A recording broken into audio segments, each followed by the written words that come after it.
Ya, dalam video kali ini kita akan membicarakan beberapa terminologi di dalam studi teologi yang penting untuk dipahami oleh setiap orang-orang percaya, khususnya bagi kita yang ingin memperdalam pemahaman iman kita mengenai ajaran-ajaran iman Kristen ataupun bagian-bagian di dalam studi Alkitab yang kita perlu ketahui. Nah, hari ini saya akan mendiskusikan 7 terminologi yang bermanfaat, yang penting, yang perlu diketahui oleh orang-orang Kristen. Nah, terminologi pertama yang ingin saya bahas adalah terminologi atonement. Nah, atonement adalah sebuah konsep atau sebuah ajaran di dalam iman Kristen, khususnya terkait dengan ajaran mengenai karya Kristus atau dikenal juga dengan sebutan Kristologi. Nah, istilah atonement atau konsep atonement digunakan untuk membicarakan apa yang Kristus lakukan di dalam kehidupan orang-orang percaya melalui kematiannya. Nah, di dalam bahasa Indonesia kita menerjemahkan istilah atonement dengan penebusan, atau juga bisa juga diterjemahkan dengan pendamaian. Nah, di dalam Alkitab, atonement, penebusan itu terkait dengan sebuah gagasan bagaimana Kristus berkarya di dalam kematiannya, dia melepaskan manusia dari perbudakan dosa. Nah, jadi atonement itu adalah sebuah konsep atau sebuah ajaran mengenai karya Kristus di dalam kematiannya, di mana ia menebus manusia dari perbudakan dosa. Nah, jadi penebusan itu kaitannya dengan perbudakan. Nah, di dalam dunia kuno, perbudakan itu digunakan untuk menggambarkan seseorang yang tidak bisa atau tidak memiliki hak atas dirinya sendiri, atau seseorang yang dibelenggu oleh satu kekuatan atau satu kuasa atau satu otoritas tertentu. Dan seorang yang dibelenggu pada umumnya adalah seorang budak. Dan satu-satunya cara seorang budak dapat mengalami kelepasan adalah jikalau dia ditebus. Nah, jadi konsep penebusan terkait dengan apa yang dilakukan oleh seseorang dalam melepaskan orang lain dari perbudakan dosa. Nah, gagasan inilah yang digunakan di dalam Alkitab dan di dalam keyakinan iman Kristen waktu kita membicarakan mengenai atonement. Nah, terminologi kedua yang juga penting di dalam iman Kristen adalah terminologi yang dalam bahasa Inggris disebut beatitudes. Nah, beatitudes adalah sebuah istilah yang kita gunakan untuk menyebut ucapan berbahagia.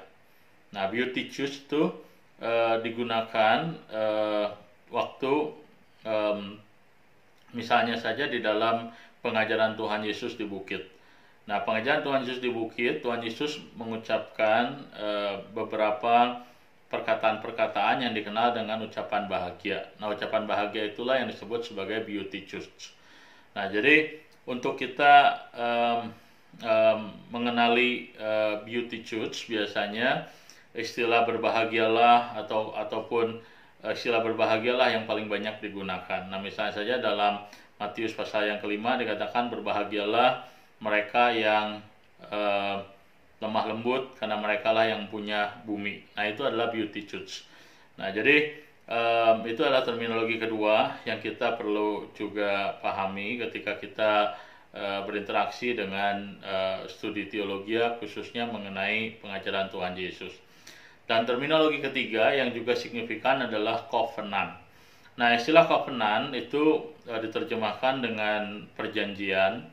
Nah, ini adalah terminologi yang sangat signifikan di dalam teologi Alkitab, karena perjanjian berbicara mengenai hubungan antara manusia dengan Tuhan khususnya. Walaupun istilah covenant juga digunakan di dalam membicarakan hubungan antar manusia, tetapi dalam teologi Alkitab, covenant berbicara mengenai hubungan yang bersifat mengikat antara manusia dengan Tuhan.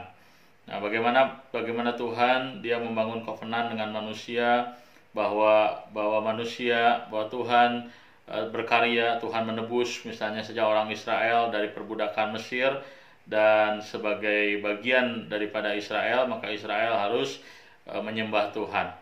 Nah, ikatan hubungan tersebut disebut sebagai covenant.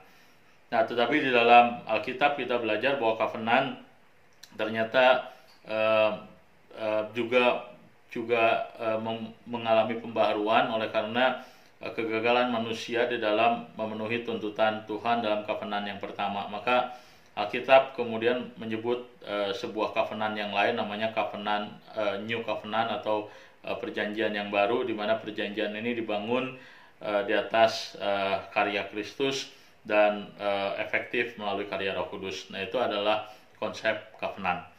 Nah, terminologi teologi yang lain yang juga signifikan yang keempat adalah deconstruction. Nah, istilah deconstruction ini adalah istilah yang digunakan di dalam studi hermeneutics. Nah, deconstruction itu menunjuk kepada sebuah model penafsiran yang digunakan oleh para pembaca modern di dalam membaca sebuah teks.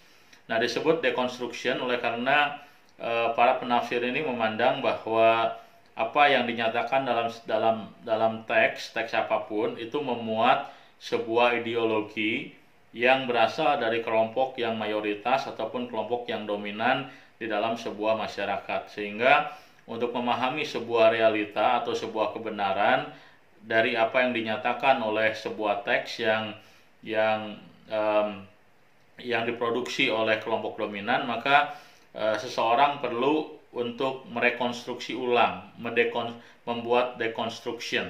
Artinya kita bukan hanya perlu memahami dari perspektif penulis teks, tetapi juga perlu memahami dari perspektif lawan ataupun kelompok yang tidak dianggap penting di dalam ideologi daripada sang penulis teks. Nah, itulah yang disebut sebagai deconstruction. Dan terminologi yang lain yang signifikan adalah etimologi. Nah, istilah etimologi adalah terminologi yang digunakan juga dalam studi hermeneutik, khususnya dalam studi linguistik, ilmu bahasa. Nah, terminologi ini biasa kita akan temui waktu kita mempelajari studi bahasa Yunani atau studi bahasa Ibrani, di mana etimologi adalah sebuah upaya kita memahami sebuah konsep, sebuah gagasan berdasarkan akar kata dari kata yang digunakan. Nah, itu adalah sebuah etimologi. Jadi memahami sebuah konsep gagasan berdasarkan penggunaan awalnya, akar katanya, itulah yang disebut sebagai etimologi. Dan terminologi lain yang juga signifikan adalah istilah form. Nah, istilah form atau dalam bahasa Indonesia terjemahkan sebagai bentuk. Nah, istilah ini biasanya diparalelkan dengan istilah form criticism.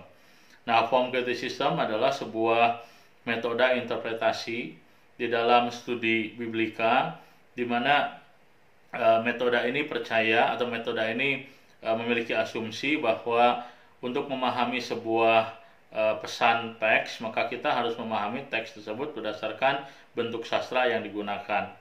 Nah, jadi bentuk sastra di dalam Alkitab ada berbagai macam, misalnya saja ada drama, misalnya saja ada puisi dan lain sebagainya. Maka untuk memahami sebuah teks, kenali bentuk sastranya, misalnya drama. Dan untuk memahami sebuah drama, maka kita harus memahami berdasarkan kaidah-kaidah yang digunakan di dalam, misalnya saja membuat sebuah drama.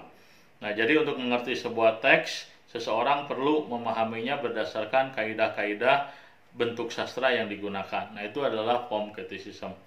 Dan terminologi terakhir yang signifikan yang kita juga akan bicarakan adalah gnostikisme atau gnosticism. Nah, gnosticism adalah sebuah aliran pada abad kedua Masehi, di mana aliran ini dipandang sebagai aliran yang sesat. Aliran ini terpengaruh ajaran Platonik atau ajaran Yunani, di mana ajaran ini mendualismekan antara dunia materi dengan dunia yang bersifat tidak materi atau spiritual. Jadi dunia materi dianggap sebagai tidak baik atau jahat, dunia spiritual dianggap lebih baik.